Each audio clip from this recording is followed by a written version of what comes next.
I'm redesigning all 10 of the 2025 Formula 1 cars. 5 done, we're over halfway. Today is livery number 6, the Alpine, the blue and pink Baskin-Robbins special. We've seen the renders, we've seen it at F1 75. What do I make of what they've come up with? And more importantly, what's my version? What's my reinterpretation, my redesign? Well, my name's Tommo, let's talk about it.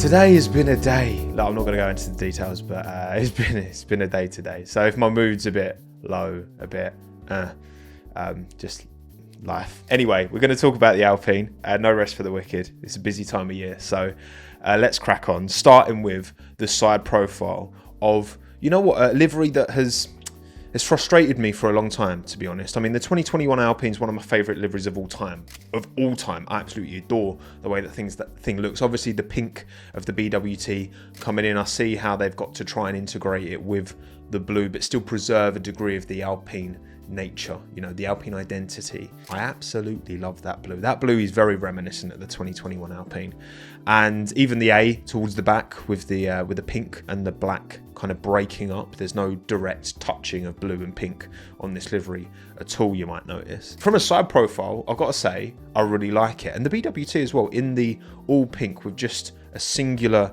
kind of dark blue outline. I like that. It feels a bit more abstract and a bit less corporate than it has in the past, if you ask me. They've broken it up nicely. There's enough pink, you know, pink front and rear wing, and the ENI and Microsoft on the front. Microsoft doesn't really, clashes a bit with the pink, to be honest, the four different colours.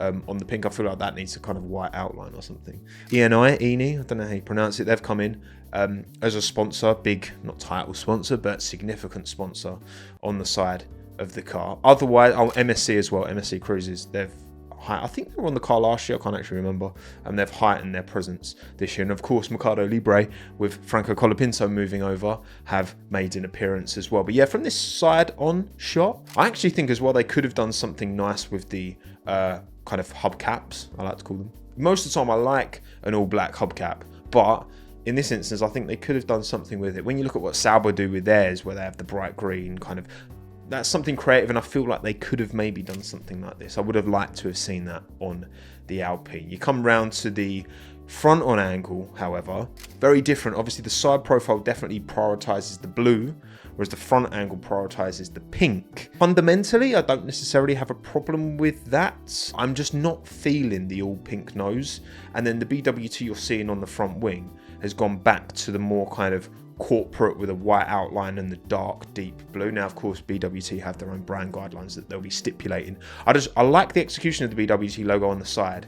I'm not so keen on it on the front wing. Maybe it's just because what I'm used to seeing from BWT with that dark blue and the white stroke, and the same on the rear wing as well. I'm not so in love with that, just because seeing what they've done on the side, I really would have liked if they'd have applied that maybe to the front and maybe had a blue front wing with, again, the pink BWT on that. I don't mind when, you know, we've had the Renault in the past, right? Another one of my favourites, you know, 2020 Renault of a recent era where it was very yellow from the front, very black from the side. I don't fundamentally mind that, but I just feel like they've not quite pulled it off, if you ask me, in my opinion. Angle shot, you can see the BWT next to the driver's kind of head in all pink. And again, I like that all colour, one colour BWT. I like the way it looks just in pink. And I like the font they've used for the numbers as well. This is number 10. For Pierre Gasly. It's quite a busy nose. There's lots of sponsors knocking about. So fair play, Alpine. Well done, Oakberry on the inside. I'm sure Oakberry used to be Haas. I'm pretty sure they were Haas. And then rear quarter view as well. Look, I think it's really smart. The front angle is my least favourite, definitely. But I do think it's a very smart livery. For me, this sits definitely behind Sauber, which is definitely the best. Okay, I'm not hearing any differently. All right, you're not changing my mind. As much as you don't like the idea of the Sauber being the best, it is, okay. Then the racing balls. Then I'm going to put this. This fits nicely in between the racing balls and the Haas. I prefer it to what we had last year, I think. What's last year's livery? Oh yeah, no, I definitely prefer it to last year. Again, we're not worried so much about weight limits anymore, so we're getting some colour back on the grids. And Alpine do bring the colour with a bright blue and a bright pink, so credit to them. So that's what I think of the real thing, but what about my reinterpretation, my redesign? My name's Tommo, and this is my redesign of the 2025 Alpine Formula 1 car.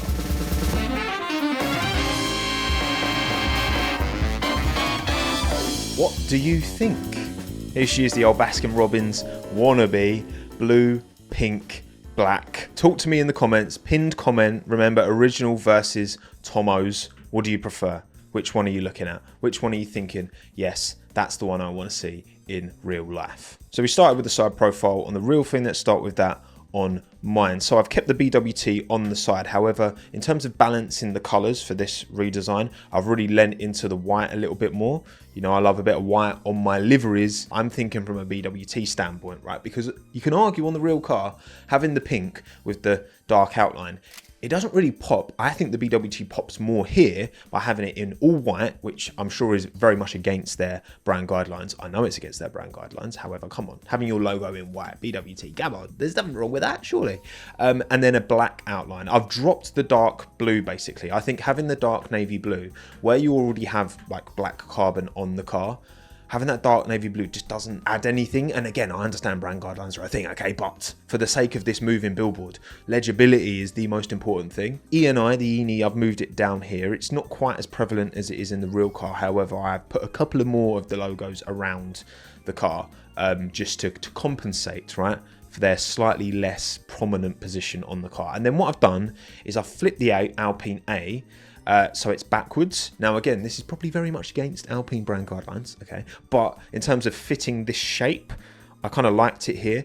And to be honest as well, with this model, you can see where the kind of the hips of this come out.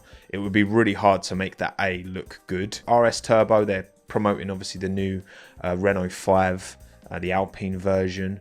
Very nice looking little hot hatch, decent little car. I reckon that's the future of electric cars. I think we're moving away from the kind of premium expensive electric, more towards kind of accessible, as it should be.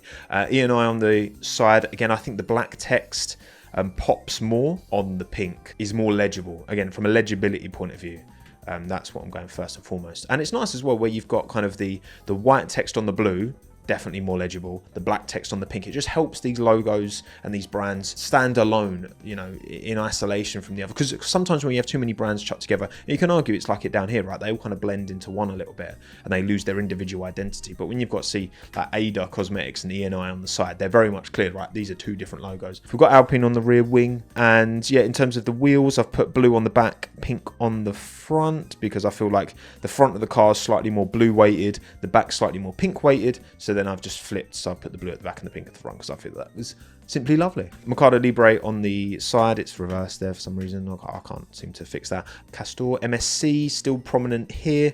Not quite as much space because of the positioning of this, but I would make it bigger in real life. Binance Moser. What I've done is I've kind of blacked out the kind of halo driver cockpit area. I know it's maybe been a product of necessity more than anything else over recent years, but like having a bit of black on this livery to break up the really bright colors, that actually does quite a nice job there. And it helps Moser and Binance kind of separate these two logos out a bit as well.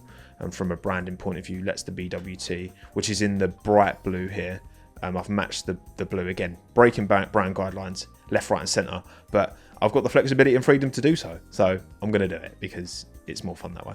Also, I just realized I've got two Castor logos here, which is too many. And then we come to the front wing. I'm actually really happy with this front wing. So we've got the kind of blue on the front, and I put pink on the nose just to make that Alpine pop. Maybe argue I should have put the BWT on the pink because that is their color, but I've left full color BWT. I've dropped the BWT from these front wing. I think looking at the front of the car, the BWT-ness stands out just as much, maybe not just as much, but close, right? Having it big in color here and a bit of a gap between that and the Pirelli. Another ENI here. See, where I downgraded ENI from there to there, I've put an ENI here just to reward them, repay the favor. And there we have it. That is my interpretation of the Alpine. Please do let me know in the pinned comment below, which do you prefer? Do you prefer my version or do you prefer the real thing? That is 6 out of 10 Formula 1 livery redesigns done. Next, we're going to do McLaren. So plan is to put that video out tomorrow.